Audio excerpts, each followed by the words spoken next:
In my previous video, I've demonstrated how you could dial a number on an old rotary dial, and the circuit will count the number of pulses and give the answer in binary, so we can trigger off a sound card and play a sound effect corresponding to the number you've dialed. So effectively you'll have 10 sound effects available. Dialing a 1 gives 1 pulse, and with each number, if you dial a 0, you get 10 pulses coming out. But at the end of the run, this counter did not reset itself.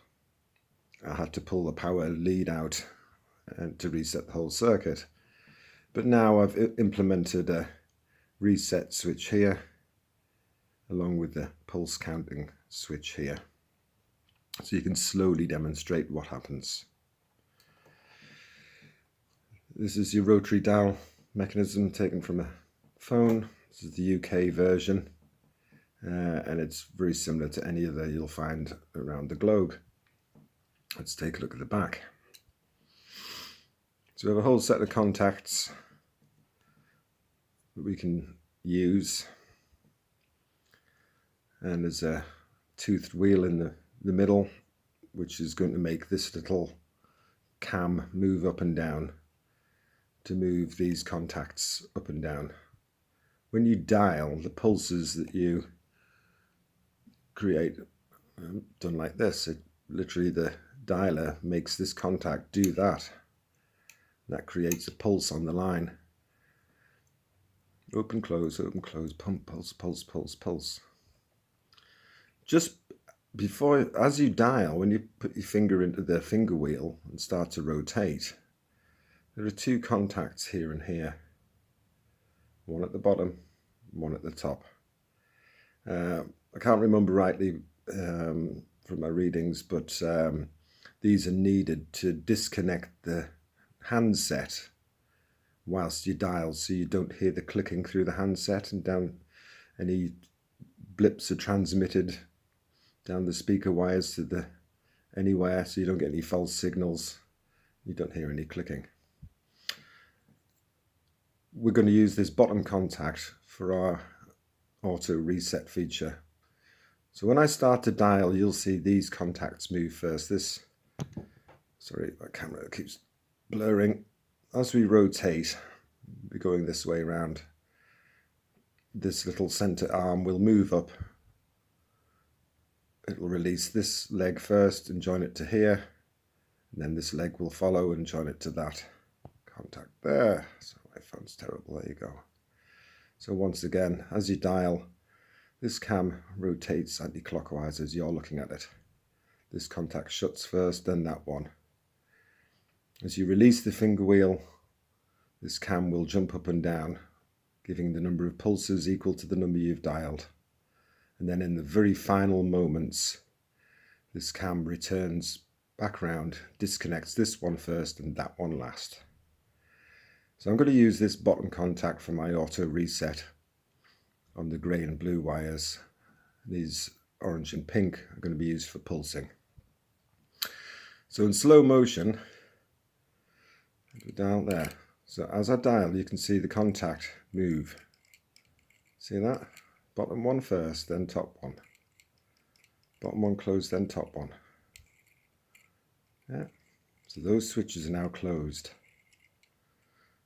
Now we see the mechanism spin that little arm round. That's 1, there's 2, let's count 3. So normally you'd let go of the finger wheel and it would spin round, and its speed is governed by the governor to give out pulses, what was it, 10 per second. 1 pulse lasts a tenth of a second. So as you've let go of the finger wheel, it's now returning. We dialed a 3. So here we go. It's going to lift the cam. There's 1. 2. Last one, 3. Okay, so it's done the 3rd pulse. And we see here this center cam is about to hit this. It'll disconnect this little switch first, And finally that one will disconnect and the whole thing's reset. Here we go. Keep that in focus for you there. You see, just as it comes down, disconnect the top one, disconnect the bottom one. And the final run, disconnect top, disconnect bottom. There you go. And so we're going to use the bottom contact to enable and disable the reset of the count on the counting chip here. So I'm going to pause the video and we're going to add this onto the circuit and we'll see the auto reset feature in action. Pausing now. As if by magic, we're back after pausing the video there. The dialer is now attached into the circuit. So we're going to try and do this at slow motion so you can see the effect. So we want to present to the sound card our choice of song. So let's pick song 1. So dial in a 1. I'm going to release this slowly as best as I can. So there, the little pulse switch has sent the count of 1. And the finger wheel is almost back to where it started. And if you remember earlier on, after it's finished doing a count, those contacts are going to open up again, which they do now, and the count has been reset. Let's go for a 2. 1, 2. And the closing moments of the finger wheel returning to its original. It's off. So let's go for number 10. We want the end of the run, we want 8 lamp for 8 and 2 lit up to represent a 10.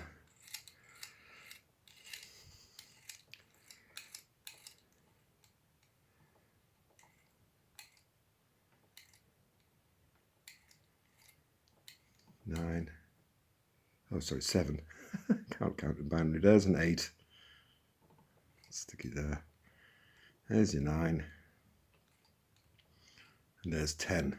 And again, the finger wheel is just about to return to its original position.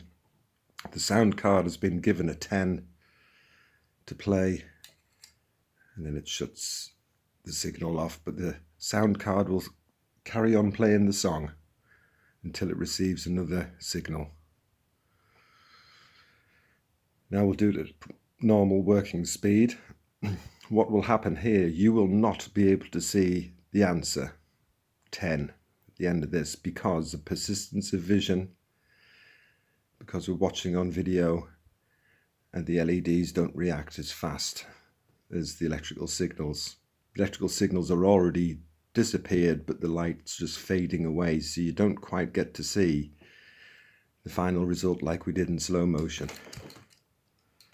I'll try to get hold of this thing. It did read a 10 there, but because of persistence of vision and stuff, we don't see it. It's happening so fast. But to an electronic circuit, it will see the answer, no problem at all.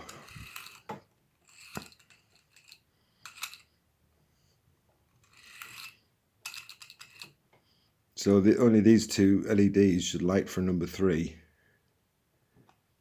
That's not jammed. There's a 4. Sometimes the circuit's a bit dicky. It's probably because I've got things crossing over. Yeah, for some reason. Yeah, well, it's still a prototype circuit, so it's prone to a few wobbles. It wasn't counting properly there. Maybe I had a finger pressed down on one of these buttons, I don't know. Just make sure I count to 3. 1, 2, and a 3, and then dead.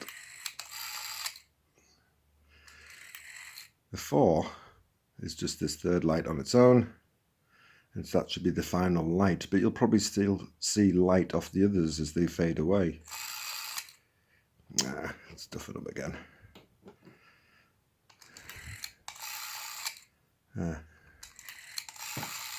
That's the last light to be lit. It's a 4. but you still get the odd flash off these. Of course, but we're still in the testing phase, and I'm waiting for that sound card to come in for the final test. Will this circuit trigger off a sound card? We shall see. It's the fun of the project. I really hope it does work, because it'll be awesome when it does. Anyway, that's all for now. Thanks for watching.